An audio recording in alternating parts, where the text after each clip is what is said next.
Hello and welcome back to the Banking Revolution. I'm Liz Lumley, Deputy Editor of The Banker, and today we are talking to what do consumers really want from their bank?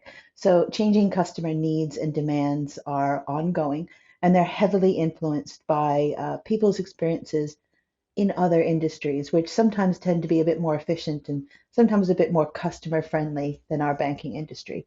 But how can knowing what customers really want help banks steer their transformation programs and construct new business models? So we have a wonderful discussion here for you today. So joining me are Kia Commodore, founder of Pennies to Pounds, and Pierpaolo Barbieri, founder and CEO of ULA.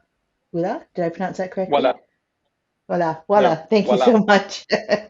Wonderful. So we're gonna have a great discussion, and I love talks like this about especially how retail consumers deal with their banks. And I'm gonna start off with a question, and Kia, I'm gonna go to you first. You know, when often you hear people comment about how banks should deal with their customers, they mention other industries, like maybe the fashion industry or the food industry, and how these brands develop kind of a loyalty and a love for their brand. But banks kind of operate in a different relationship with customers. It's a relationship built on trust. So my first question is really, did we really need to love our banks, or is it enough just to trust that they keep our money safe and secure? So I think this is a really good question and one that I love speaking on, because trust obviously is a big element, right? We trust banks to look after our money and we hope that they're not going to squander it and lose it. We want to have trust that they're going to have our money. But I think as things are changing, technology is very much being incorporated into all industries, including the banking industry.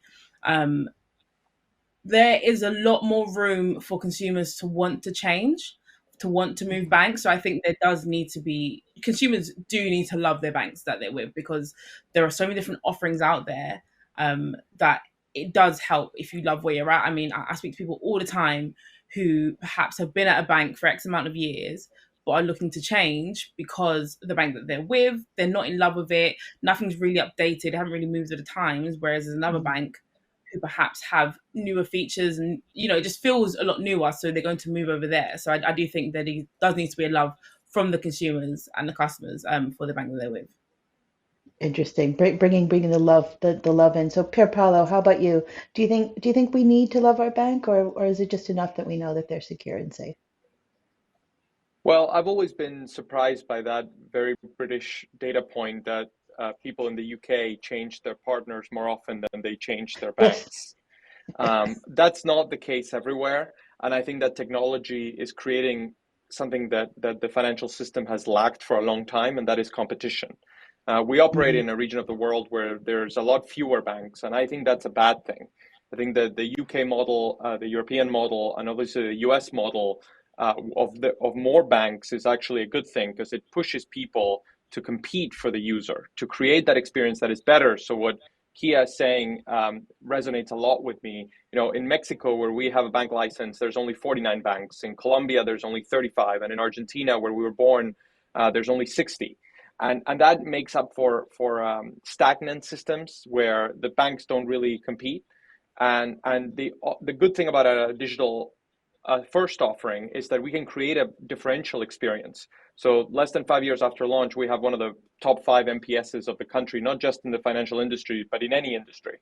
And I think that in that sense, what users, I think that the right answer to your question is that we need to have trust. That's the necessary condition, but it's not sufficient for the future. And I think that for the future, what consumers want is to be able to choose. So we need that competition to push us to be better. And in so doing, I think we can be a lot more user friendly, a lot more transparent.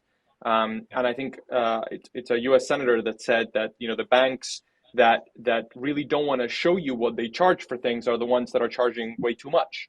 And so I think that transparency is part of the user experience that would increase love and get to a future that Kia was just describing, that is much more attractive than the status quo. Mm. Yeah, no, I mean, here in the UK, a number of years ago, you could count the number of banks on one hand. So increased competition, I think, is always a good thing. But Pierpaolo, I'm going to stay with you because I really want to know a bit more detail about, what customers are asking for. What are they demanding from their banking relationship? I think that the basic thing that they demand is a universal digital first account. So we cannot digitize the economy at the speed at which we're doing, particularly after the pandemic, if we do not give everyone an account that is free, accessible, transparent, and digital first. And so it doesn't matter what age group you're in, but obviously, if you're under 40, they cry out for that a lot more. And I think we need to give services to everyone and include everyone. And so we have, dedicated tutorials for older people and dedicated tutorials for underage customers that obviously don't have access to investment accounts or credit. But you need that transactional account. That's the basis. And then on top of that, I think that you need to have a solution that is more transparent and more competitive when people have more money than they need. So they need to be able to invest it, particularly in times of higher inflation. And what happens when they have less money than they need? You need credit products. And I think in credit, I think we're headed toward a world of credit ladders where you start with simpler, smaller products and you build your credit history over time. And I think one of the things that has been very popular about the financial system in the United States is how everyone has access to their credit score. And I think that in the future, I think more and more geographies are going to move toward the place where you can see your score and see what you can do to be healthier in a financial sense. Just like we're obsessed with our health routines, I think financial health is something that we have to focus on. So it starts with the account, it goes toward more complex credit and investment products, but we believe in two key values there, and it's simplicity and transparency. And I go back to the idea that the people that don't want to show you what they're charging are charging too much. Before I go to Kia with the same question, I just want to defend the over 40s and over 50s. We also are looking for digital Absolutely. first products as well. But Kia, I know that Yeah. your company works a lot with young people. I mean, what are you seeing? What are people demanding from their bank? Yeah, of course. Yeah. So I echo the opinions and thoughts of Pierpaolo.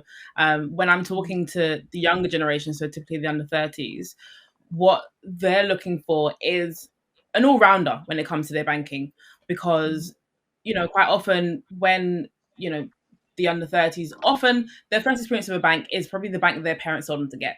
They said, sign up with this bank, this is who I've been with, you should go with them too, and that's what they pick.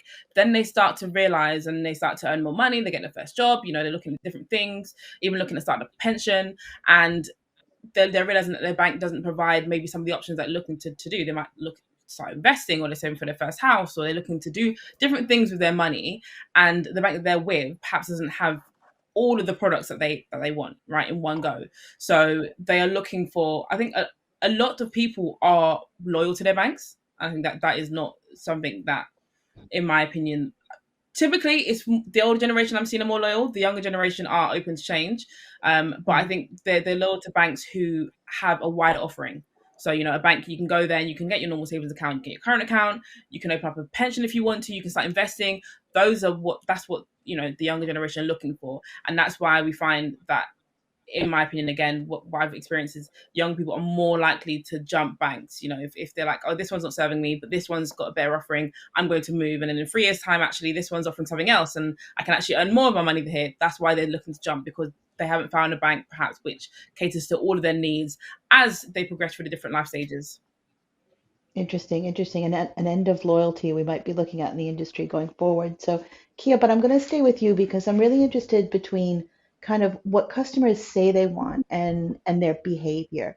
For example, if you ask some people on the street whether they want bank branches to still exist, most people would probably say yes. However, their behavior in actually entering that branch paints a very different story. So is there, how big is that gap between what you're told you want and how people are acting? I think that's a really good question. I think the gap is getting smaller. I think a lot more people are understanding and realizing what they want from their banks. I think bank branches is an interesting one. There are now, especially in the UK, we're seeing more digital banks who have no physical branch that you can walk into, and it for some people there is still some skepticism because they associate, brick and mortar stores with, you can trust this bank more because they've got a physical place you can go to.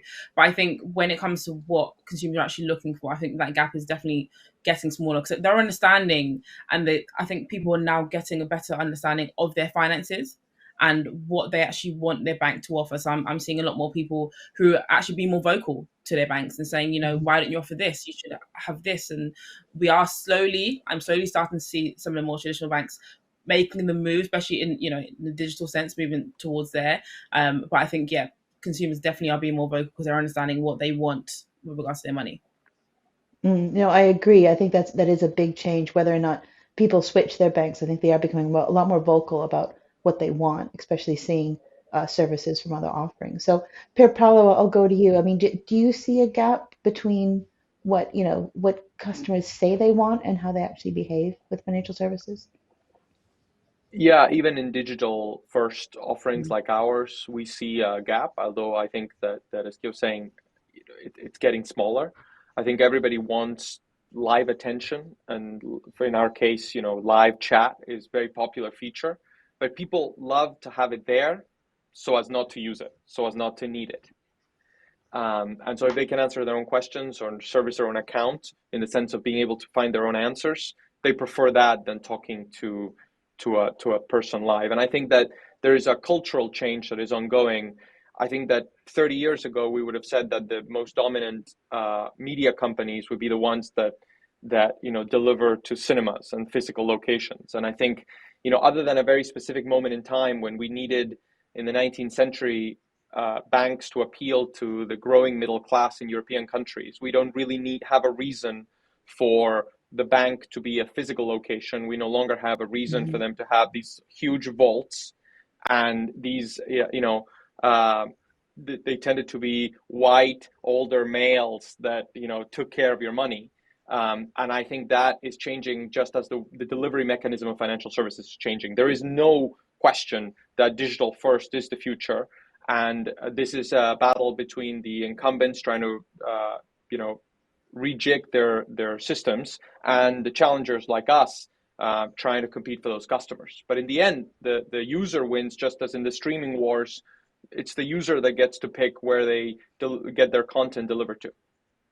Mm. I'm going to stay with you, and I'm glad you mentioned kind of other industries. I mean, digital disruption is something that has not just happened to the financial services industry; it's happened to many other industries. But this idea about what customers, how they experience other products, other online tools, other digital tools for other aspects of their life as opposed to the products from a bank, which might be a loan or a mortgage or a checking account. What are sort of customers bringing and requesting from that Amazon experience or that streaming experience that they want kind of maybe not replicated, but kind of a similar type of mindset in the banking world. What are you seeing customers asking from other industries to bring to the financial services? Well, the first one is for it to be digital. So if I don't have to go to Mm, Walmart and I can shop at Amazon, just deliver me the financial services in the same way.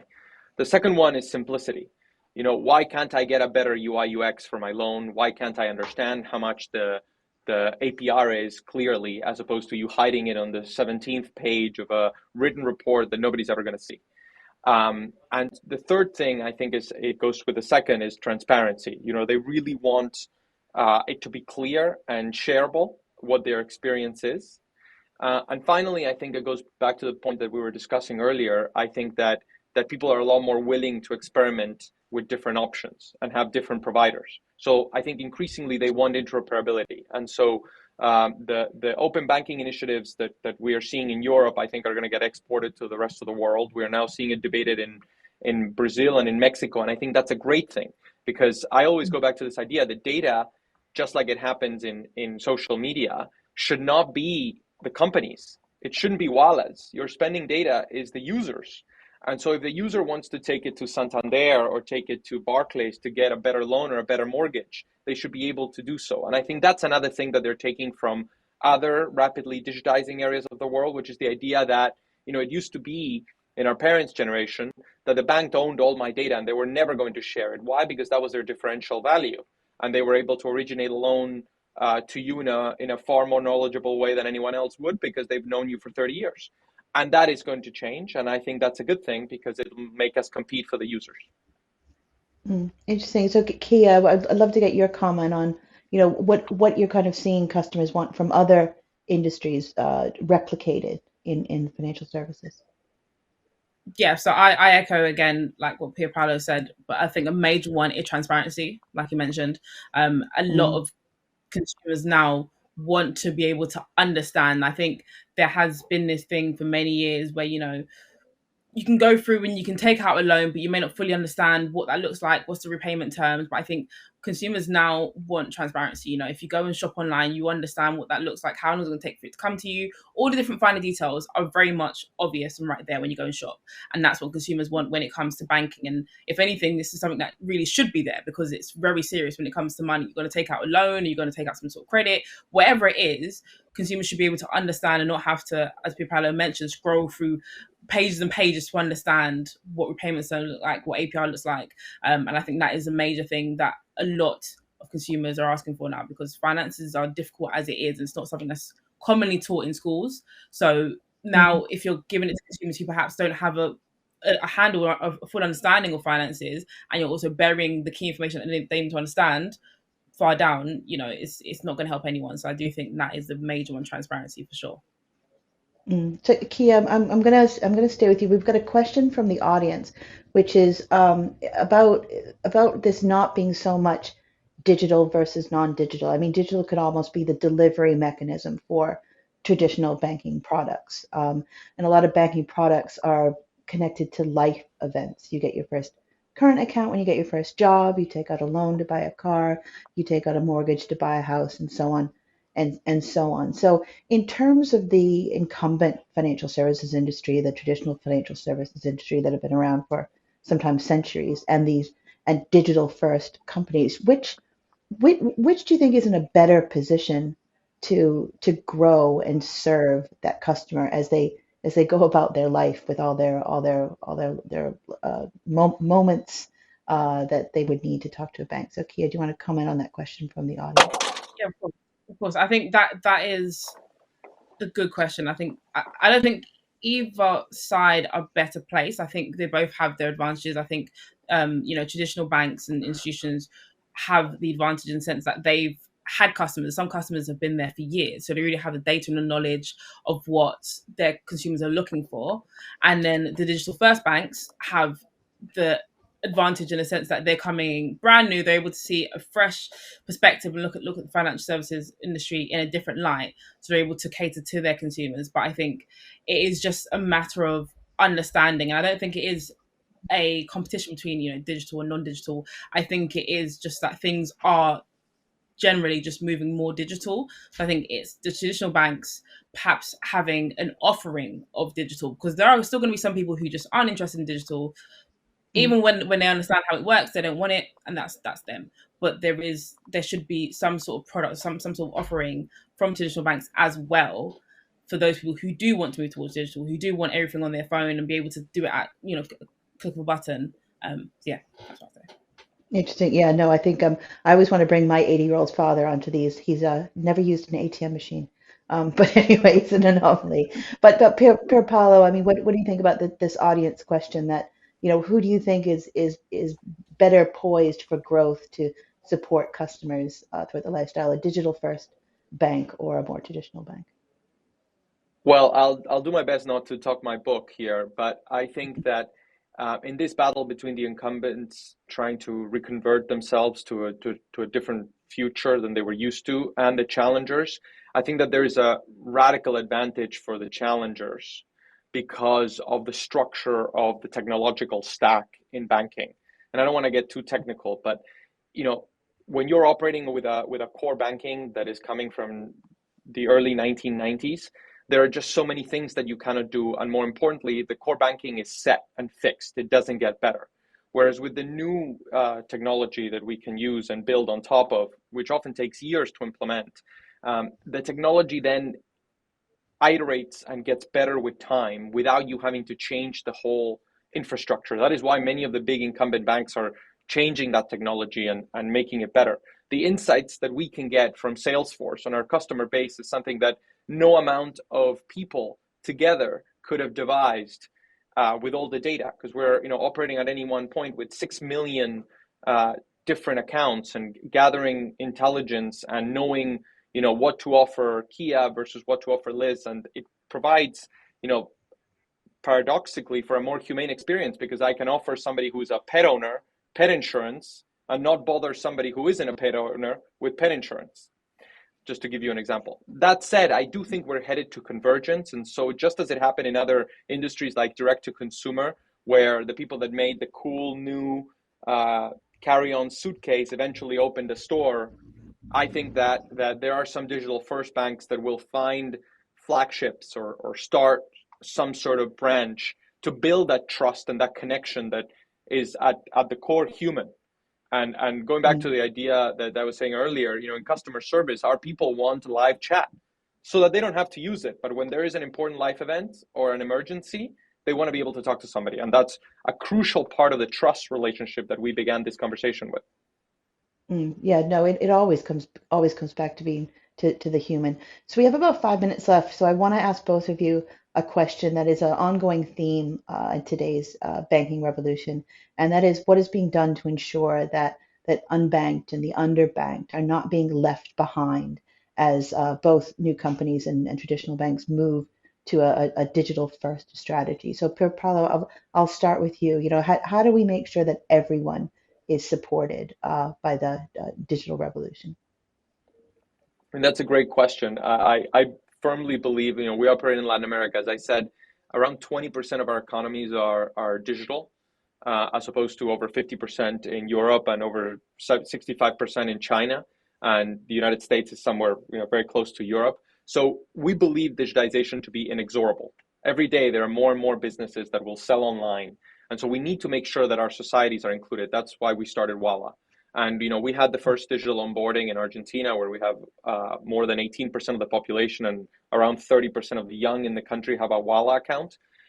We are now targeting new demographics. And so, we have an initiative called Aula Walla, which translates into Walla Classroom, where we provide not financial education tools of which they're not provided in schools, so that new generations get access to understanding what an APR is and how interest is calculated and how to invest and how you can lose money when you invest and what kind of risk you're taking.